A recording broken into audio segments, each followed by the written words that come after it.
Selamat datang di channel Mas Hasbi, Property and Financial Syariah Consultant. Semua dimulai dari tahun 2018, ketika saya lulus kuliah dari salah satu universitas dengan jurusan hubungan masyarakat yang merupakan salah satu cabang dari ilmu komunikasi.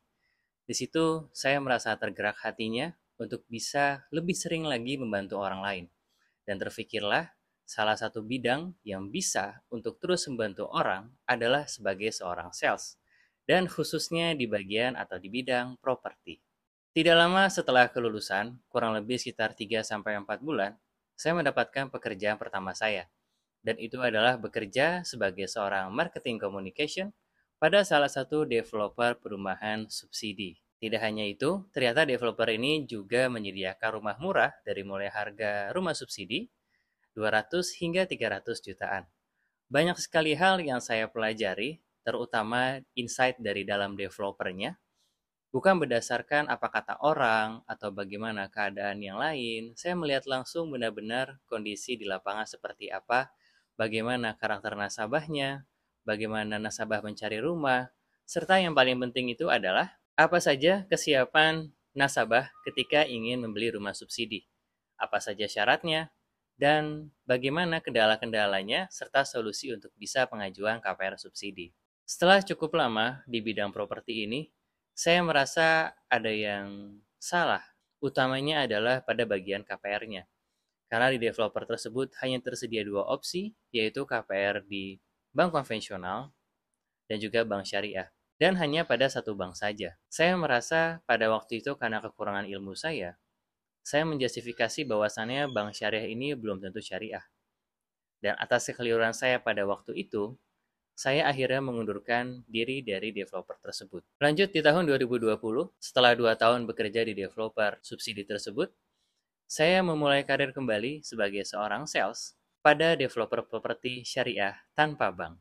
Ini adalah sebuah konsep seperti KPR pribadi, di mana nasabah membeli rumah mencicil langsung kepada developernya dengan beberapa tagline seperti tanpa biaya checking, tanpa sita, tanpa denda, dan tanpa-tanpa yang lain. Sepanjang saya menjalani penjualan ini, semua terasa aman-aman saja pada awalnya. Saya merasakan sebuah kenyamanan, saya merasakan banyak teman-teman yang hijrah pada waktu itu, kita dalam suatu kondisi yang sama. Namun, mulai banyak hal yang terjadi, yaitu adalah terdapat indikasi kegagalan cash flow dalam developer tersebut. Terlihat setelah setahun, 2 tahun berjalan, cukup banyak rumah-rumah yang dijanjikan untuk serah terima pada bulan tertentu, namun terlambat. Dan keterlambatan ini pun tidak hanya sekedar sebulan atau 2 bulan, bahkan ada yang sampai hampir menahun. Melihat kondisi tersebut, tentunya developer tidak terus diam. Akhirnya developer tersebut mulai pivot untuk menggunakan perbankan syariah. Selama saya bekerja di developer ini, kurang lebih hampir 2 tahun, saya juga melihat banyak sekali kendala-kendala dan bagaimana solusinya, serta bagaimana nasabah ingin melakukan pengajuan KPR baik itu yang pribadi maupun perbankan. Di sini pula saya mempelajari banyak hal tentang syubhat-syubhat yang ada di bank syariah, yang saya dulu klaim bank syariah itu tidak syariah. Sekarang saya malah lebih pro untuk Anda bisa menggunakan perbankan syariah dengan beberapa alasan. Utamanya adalah alasan keamanan, baik dari sisi Anda membeli rumah maupun dari sisi developernya. Di sisi konsumen, mereka mendapatkan sebuah kepastian bahwasannya rumah tersebut berpeluang untuk bisa segera diserah terimakan. Karena ini inline dengan developer yang mendapatkan uangnya ketika developer membangun rumah tersebut. Jadi semuanya jauh lebih aman.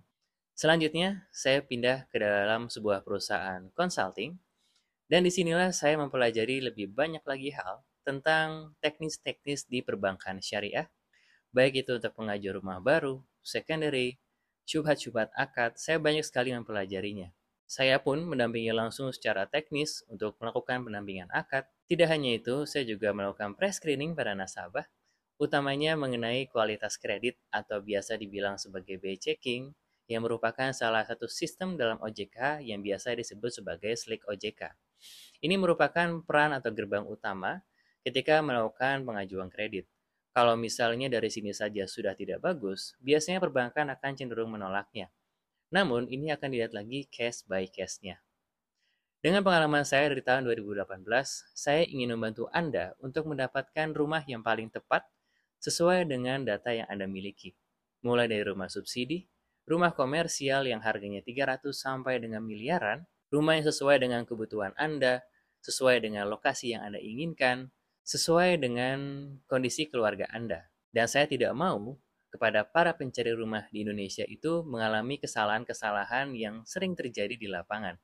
Karena itu, saya hadir sebagai seorang konsultan untuk bisa membantu Anda dan keluarga mendapatkan rumah yang paling tepat untuk Anda dengan sistem syariah yang legal di Indonesia. Merasa konten ini bermanfaat, Anda bebas share kepada keluarga maupun teman-teman Anda. Jangan lupa like and subscribe, serta jika ada pertanyaan, Anda bisa tulis di kolom komentar.